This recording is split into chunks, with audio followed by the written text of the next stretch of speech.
엄마는 그래도 되는 줄 알았습니다. 이 말씀의 제목입니다. 시골에서 오손도손 살고 있었던 할아버지 할머니 중에 할머니가 소천하게 되었습니다. 할아버지가 외롭습니다. 그래서 서울에 있는 자녀들이 우리 아버님을 좀 돌아가면서 좀 모시자라고 해서 서울에 있는 큰아들 댁으로 아버지가 오게 되었습니다. 시골 생활하다가 서울 생활하니까 편하겠습니까? 여러 힘든 것도 많은데 조금 살다 보니까 이 가정의 위계 서열을 알게 되었습니다. 가만 보니까 서열 1위가 며느리였습니다. 1호. 2호는 손자 손녀였고 3호가 아들이었습니다. 4호가 그 집 가사 도우미였고 5호가 그 집에서 기르는 애완용 댕댕이였습니다. 그리고 이 할아버지 아버지는 6호쯤 되는 걸 알았습니다. 어떻게 알았냐 하니까 며느리가 들어와서 제일 먼저 묻는 게 애들 밥 줬냐 묻고 남편 밥 줬냐 강아지 밥 줬냐 그리고 이제 조그만 소리로 아버님은 밥 드렸나 서운했습니다. 어쩔 수 없이 있다가 이제 시골로 다시 내려가게 되었습니다. 그래서 아들에게 편지를 쓰고 갔습니다. 그 편지의 내용이 이렇습니다. 3호야 잘 있거라 6호는 간다. 그냥 웃자고 하는 거죠. 요즘 그런 가정이 있겠습니까? 다 아버님을 1호로 여기고 있죠. 우리 모두가 우리의 자녀에게 효도를 받고 싶은 마음이 있을 것입니다. 그런데 자식한테 아무리 잘해도 효도받는 건 반입니다. 50입니다. 나머지 50이 어떻게 효도를 받을 수 있을 수 있는지 아십니까? 지금 살아계신 우리 부모님께 잘해야 됩니다. 우리의 자녀들은 내 어머니 아버지가 할아버지 할머니에게 뭘 어떻게 하는가를 지켜보고 있습니다. 그게 자녀 교육의 반입니다. 그것이 진짜 내면화돼요. 우리 부모님은 할아버지 할머니한테 잘 못하면서 나한테는 효도하라고 하는구나. 애들이 짱구가 아닙니다. 애들 정말 똑똑합니다. 다 알고 있습니다. 우리의 뒷모습을 알고 있습니다. 그래서 진정한 효도는 내가 부모님께 잘해드리는 것부터 시작이 됩니다. 오늘 어버이 주일 맞아서 신명기 5장 16절은 우리에게 참 귀한 진리를 가르쳐 줍니다. 두 가지 진리인데 첫째는 성경은 유교보다도 더욱 효도를 말하고 있다는 것입니다. 우리 한국 사람은요, 아버지, 어머니 하면 눈물이 나는 민족이에요. 그래서 여러분 불효자는 웁니다 노래 들어보면 안 우는 사람이 있습니까? 거기에 해당 안 되는 사람이 있습니까? 아무리 잘해줘도 내가 불효자구나 라는 걸 알 수 있지 않습니까? 현대 시대에는 분명히 서양적 생각이 우리 가운데 많이 있습니다. 서양 생각은 능력, 질서, 합리성 이런 것들을 따집니다. 그런데 동양적, 특히 우리나라의 생각은 경로 사상이 많이 있고요. 당당한 노인의 이야기가 있고요. 효도에 대한 이야기가 우리 가운데 많이 있습니다. 저는 어저께 직접 보았습니다. 효도 관광 버스가 지금 운행되고 있구나. 아놀드 토인비 역사학자이자 미래학자가 무인도에 인류에게 있는 사상 하나만 가지고 가라면 뭘 가져가겠느냐라고 말할 때 한국의 효도 사상을 가져가고 싶다. 이렇게 말할 정도였습니다. 전 세계를 돌아봐도 관광버스에 효도관광, 아버지 어머니 수고했습니다 써고 이렇게 모시고 가는 거 우리나라밖에 없습니다. 저는 어제도 봤습니다. 야, 이제 꽃놀이 우리 어머니 아버지 다시 모시는 그때가 돌아왔구나. 그래서 얼마나 기쁜지 모릅니다. 이런 가운데 우리 사회에서는 우리 교회에 대해서 의구점을 가졌습니다. 무슨 질문을 던졌냐 하면 성경에도 교회에도 효도가 있느냐? 예수쟁이들은 부모도 모른다. 이렇게까지 말해요. 아주 잘못된 말입니다. 성경이야말로 하나님의 말씀이야말로 전 세계 어느 가르침보다도 강하게 효도를 말하고 있다는 것입니다.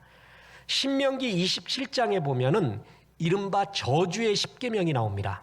이렇게 하면 안 된다. 저주의 10계명의 첫 번째가 뭔지 아십니까? 부모에게 저주하면 너 죽는다. 그 정도입니다. 보세요.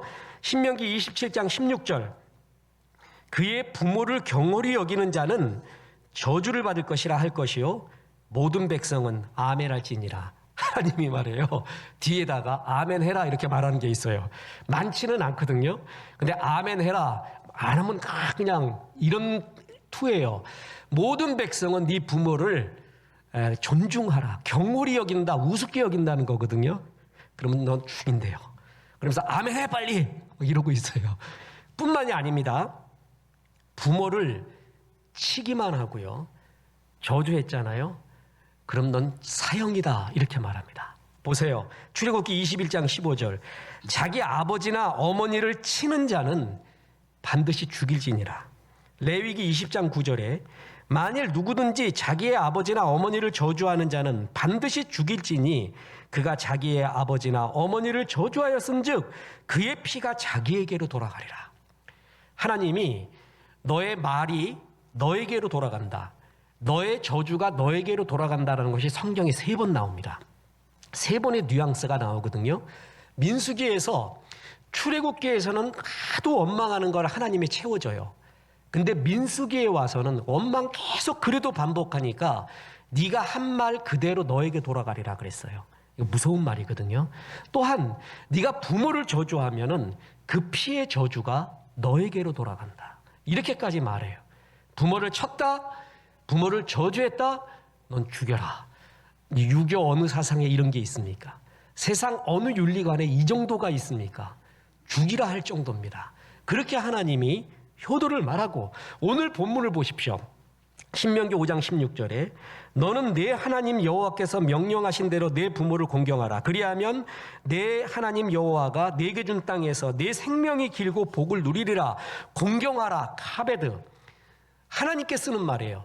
특히 이 공경하라가 명령형으로 돼 있을 때는 하나님한테만 쓰는 말이에요. 근데 구약 성경에서 정말 이 단어가 너무 신비하다라는 것이 또 몇 가지가 있는데 그 중에 하나가 이 카베드, 공경이라는 말이에요.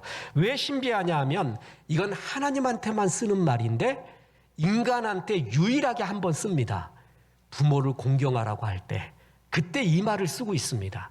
무슨 말이냐 하면은 하나님 섬기듯이 부모를 바라봐라. 부모는 눈에 보이지 않는 하나님이 눈에 보이도록 이 땅에 허락한 대리 권위자다라는 것이에요. 놀라운 말입니다. 이래서 부모를 공경하라는, 하나님을 공경하라는 말이 부모를 공경하라는 말과 동격으로 여길 정도로 주님은 이러한 효도를 강하게 말하고 있습니다. 성경적인 효도는요, 부모님 살아계셨을 때 하나님처럼 공경하라. 누구처럼 말해요?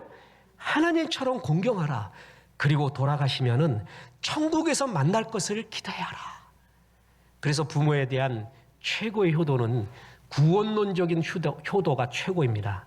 먼저 구원 얻게 하는 거예요. 예수님을 소개하는 거예요. 죄사함 얻게 하는 거예요.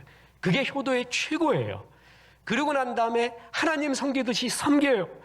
그리고 최선을 다했는데 부모님이 소천하셨어요. 이제 천국에서 만나야지. 그리고 지금 여기서 내가 더 복음 전하며 하나님 앞에 힘차게 사는 거예요. 제가 묻겠습니다. 어느 효도가 더 효도입니까? 어떤 것이 더 아름다운 효도입니까? 기독교 성경적 신앙이 뭐냐면 우리 부모님 살아계실 때 하나님처럼 섬기는 거예요.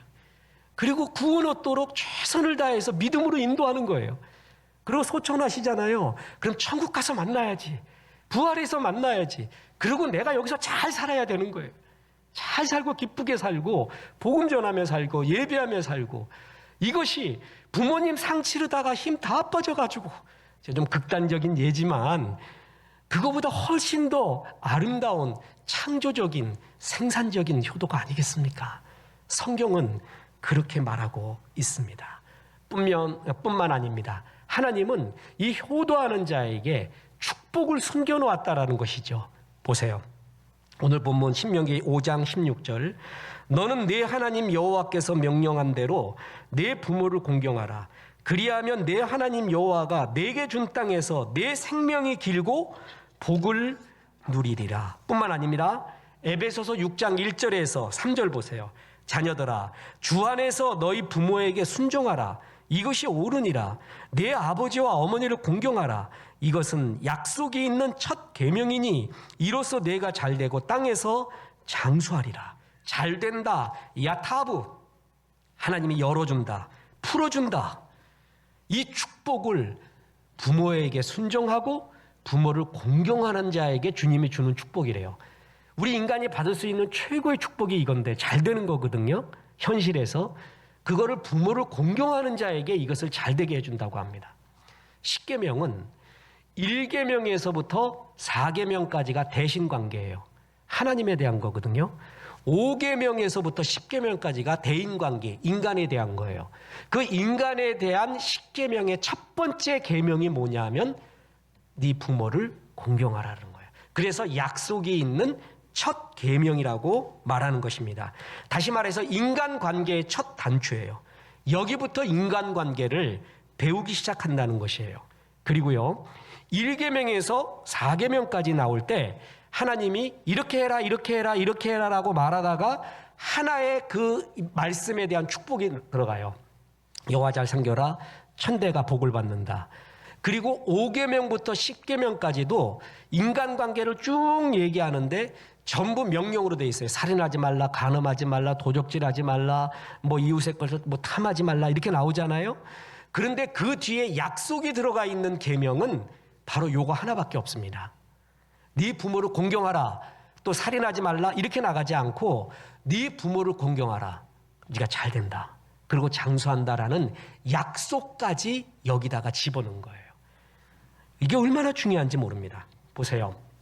하버드 대학의 행복학으로 제일 유명한 교수 탈 벤 사하르. 인간 행복이 뭐냐? 결국 보니까 관계가 행복이래요.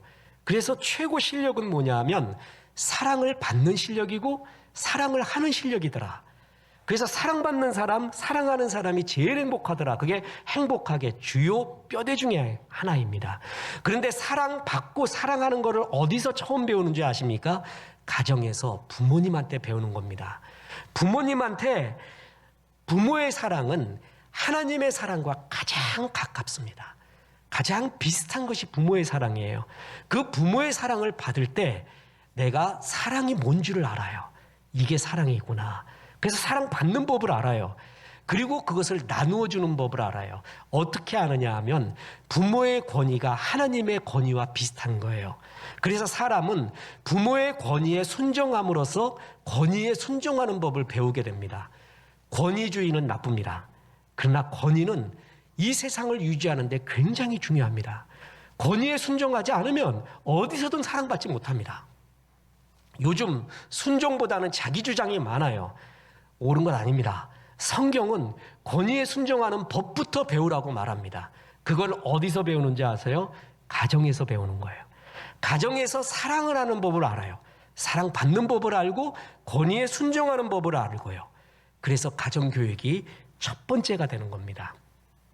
저도 부사역자나 성도님들이나 누굴 봐도요, 참 효심이 깊은 사람이 있어요. 그 사람은 일단 믿고 봅니다. 우리 성도님들 중에도 보면 머리에 써놓고 다니는 사람이 있거든요. 나 효자, 나 효녀. 근데 말을 안 해도 그렇게 보여요. 딱 그럴 것 같아요.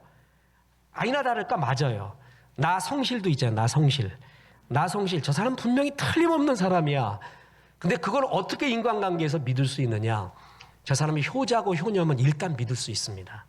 그러면 어디 가서도 사랑하는 법, 사랑받는 법, 순종하는 법을 다 할 수가 있는 사람이에요. 그렇게 사랑스러울 수가 없습니다. 삼성가에 가훈이 있었다 그랬죠. 운둔근. 이병철 씨가 이건희 씨에게, 이건희 씨가 이재용 씨에게 줬는데 휘호를 써서 줬다 그런 거 아니에요? 운이 있어야 된다. 예수 믿었으면 하나님 은혜다 이렇게 말하는데 그건 모르니까 운이 있어야 된대요. 그래서 운, 그 다음에 운이 없을 때는 둔, 기다려라. 근, 운이 왔을 때 절대 놓치지 마라. 그게 운근이에요. 그만큼 중요하다는 거거든요. 이건희의 어록에 보면 이런 말이 나옵니다. 효도하고 또 효도해라. 그래야 하늘이 돕는다. 그 운은 어떻게 오냐 하면은 효도해야 온다. 이거를 자기가 깨달았대요.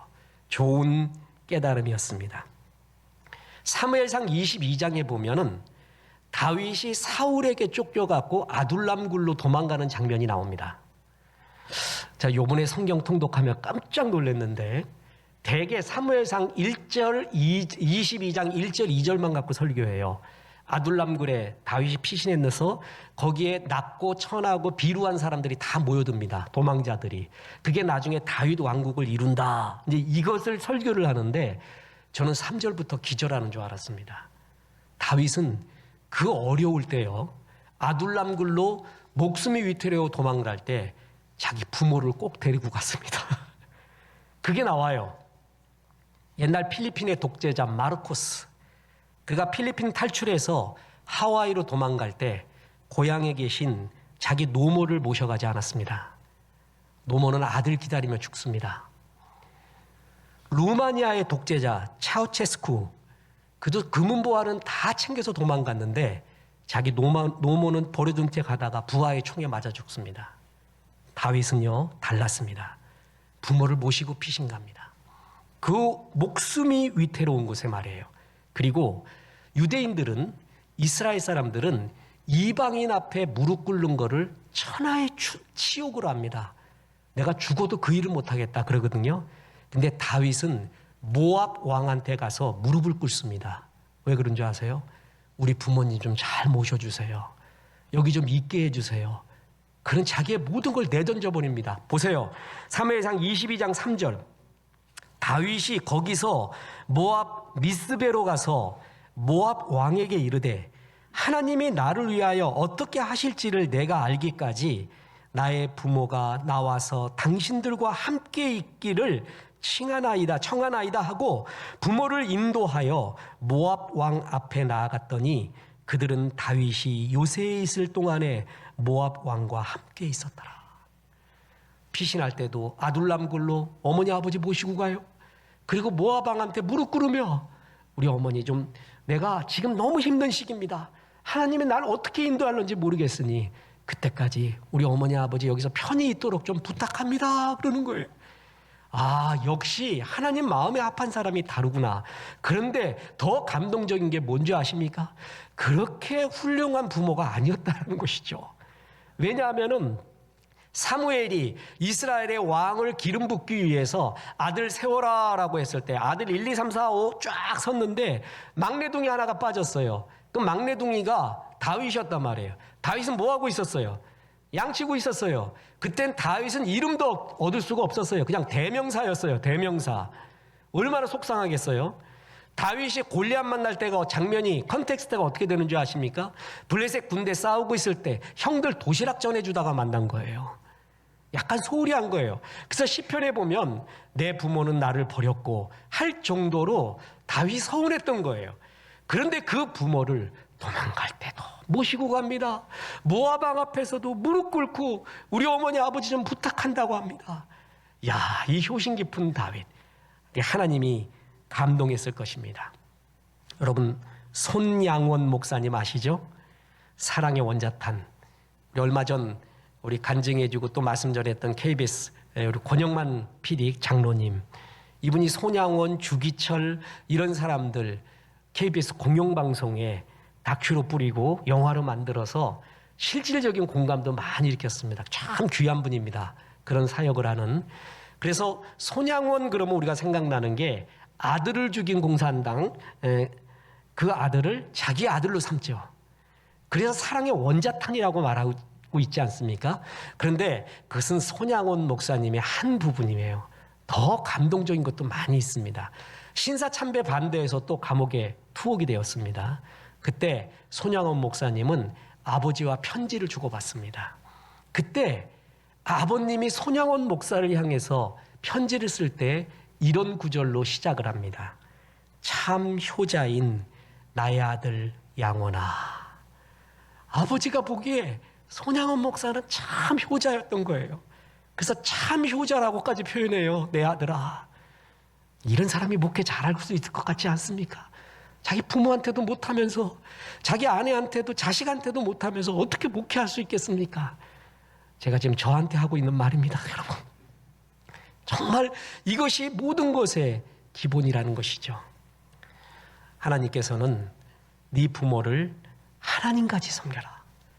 너 정말 복받고 싶냐? 꼭 복받고 싶어서가 아니라 내 복은 여기다 숨겨놨는데 내 문을 열어주고 잘 되는 복은 네 부모를 공경할 때 있다. 주님이 그렇게 말합니다. 구원받지 못했니? 먼저 믿음의 자리를 이끌어라. 구원론적으로 효도해라. 천국 소망을 바라봐라. 얼마나 깊고 깊은 효도에 대한 말, 유교보다 어느 종교보다 기독교는 효도를 더 말하고 있습니다. 결론을 말씀드립니다. 지금 효도하시기 바랍니다. 지금 해야 됩니다. 여러분, 태종 이방원 아십니까? 이방원은 조선이 낳은 최고의 킬러입니다. 다 죽였습니다. 그 이성계의 가족 중에서 태종 이방원만이 과거에 급제를 합니다. 나머지는 전부 이렇게 문과 공부하고는 조금 거리가 있고 그냥 칼싸움 잘하는 사람이었나 봐요. 그래서 이방원만이 제일 똑똑했고요. 그래서 태조가 기대도 제일 많았어요. 그런데 인간적으로 보면 이 태조 아버지의 마음을 제일 아프게 한 게 이방원입니다. 다 죽여버립니다. 다 죽여. 정몽주 먼저 죽지요. 이방원의 생각은 강했어요. 정몽주가 있으면 조선은 열리지 않는다. 이방원 죽입니다. 이방원이가 정몽주 죽입니다. 태조가 네 스승처럼 모셔라 했는데 스승을 가버리게 했어요. 영원히 모셔버렸어요. 그리고 또 하나의 스승이 있었는데 정도전이었습니다. 정도전은 조선개국의 최고의 1등 공신이었죠. 그런데 그도 가버리게 합니다. 정도전의 생각, 그 생각 지금 요동 정벌을 하자고, 그리고 조선이 세워져서 아주 힘도 없는데 신권 정치를 하자고, 왕권 정치가 아니라 신권, 그거는 그때 당시 세계사나 조선을 봐도 안 되는 일이에요. 같이 갈 수 없는 사람이라고 생각을 했어요. 정도전도 제거해버립니다. 게다가 1차 왕자의 난 때 자기의 이복 동생이었던 방석, 방문 다 가시게 해버립니다. 그렇죠. 뿐만 아닙니다. 자기가 나중에 왕권을 잡을 때 결정적인 역할을 했던 원경왕후 민씨, 민무부, 민무질 다 죽여버립니다. 그 동생들 2명까지 또 다 죽여버립니다. 여기서 그치지 않아요. 세종의 장인이었던 시몬까지 다 가시게 만들어버립니다. 아무튼 최고의 킬러였습니다. 이걸 보고 역사학자들은 나누어집니다. 잘했다, 잘못했다. 잘했다라는 축은 그래야 조선이 열렸다. 그러지 않으면 조선은 열리지 않았다. 조선 왕조 600년이 사실 열려진 건 태종 때부터다. 그때 기반을 닦지 않았으면 세종이 나오지도 않았고 조선은 기초가 안 됐다. 그래서 그냥 다 제거했어요. 그래서 세종의 꽃길을 만들어주고 조선을 세웠다라고 해서 왕의 결단이었다라고 긍정적으로 보는 역사학자가 있고요. 그걸 부정적으로 보는 역사학자는 딱 한마디로 그럽니다. 네가 인간이냐. 그 정도로 특히 태조의 마음에 얼마나 가슴이 아팠겠습니까? 아들 다 죽이고 다 사륙이 날 때 말이에요. 그래서 함흥차사 얘기가 나오고 아들을 아예 안 보려고 했잖아요. 요 근래에 그 이방원에 대한 대하 사극이 또 KBS에서 했었습니다. 태종과 태조가 화해했는가? 어떤 학자들은 그래도 말년에는 했다, 또 아니다라는 의견이 나누어지지만 그 사극에서는 나름 화해하는 장면으로 나옵니다. 그런데 어떻게 해서 화해하는 줄 아십니까? 태종이 이제 태조의 마음을 알아요. 언제 아냐면 그렇게 다 속색이는 첫째 아들 양령, 이것이 그렇게 속을 새겨요. 그때 아버지의 마음을 압니다. 나는 힘들어지면 다 바꾸려고 합니다. 나라도 바꾸고 공동체도 바꾸고 모두 바꾸고 다 바꿔버려요. 그런데 자식은 바꿀 수가 없어요. 그래서 자식이 막다른 골목이에요. 근데 사람은 언제 배우냐 하면 막다른 골목에서 배우는 거예요. 바꿀 수 있는 것에서는 배우지를 못합니다. 근데 막다른 골목에서는 배워요. 옛말부터 이런 말이 있습니다.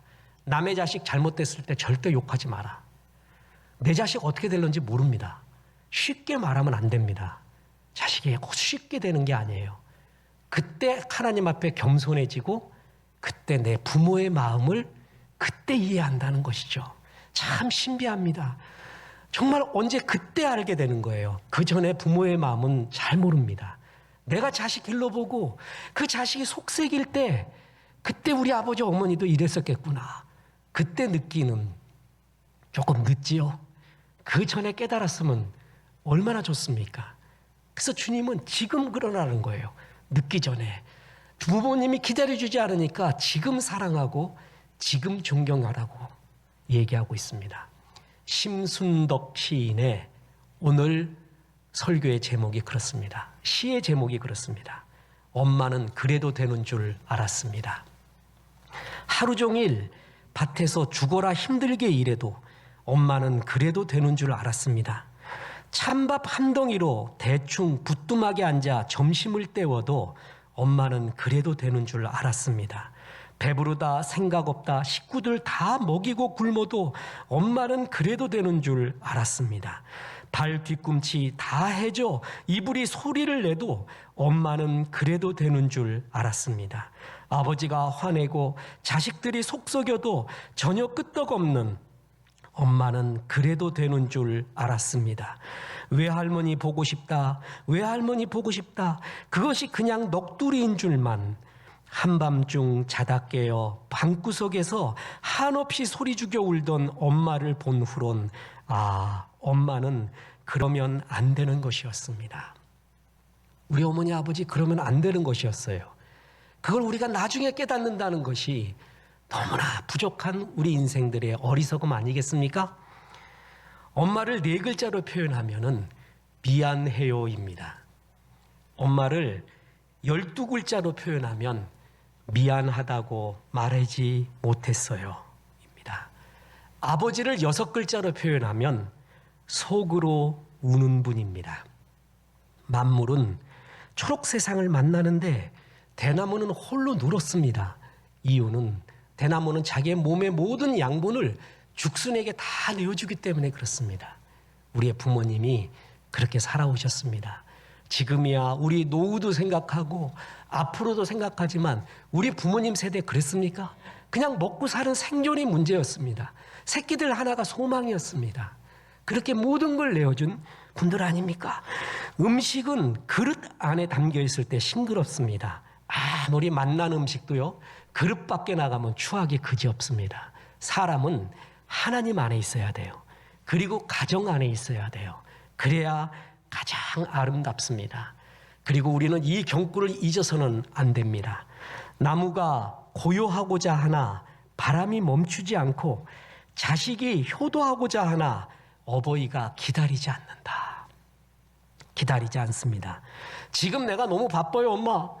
지금 내가 먹고 살고 내가 세팅하기에 너무 바빠요. 그러니 조금 후에 이 세상이 제일 불쌍할 때가, 그래서 이제 좀 먹고 살만해졌어요. 그런데 어머니 아버지가 기다리지 않네. 고생만 하다 가셨네. 이것처럼 불행할 때가 어디 있습니까? 오늘 설교 들으셨잖아요. 우리 이것도 알고 있잖아요. 지금 잘해야 됩니다. 지금 사랑한다고 말하고 지금 잘해드려야 됩니다. 우리 어머니 아버지에게는 그래도 되는 줄 알았습니다. 그게 안 된다는 거죠. 그러면 되는 게 아니었습니다.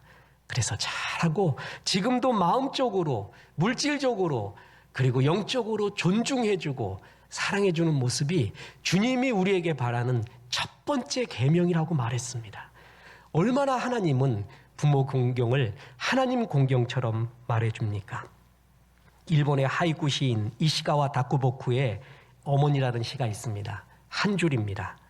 장난삼아 어머니를 업어보고 그 너무나 가벼움에 울며 세 걸음도 걷지 못하네.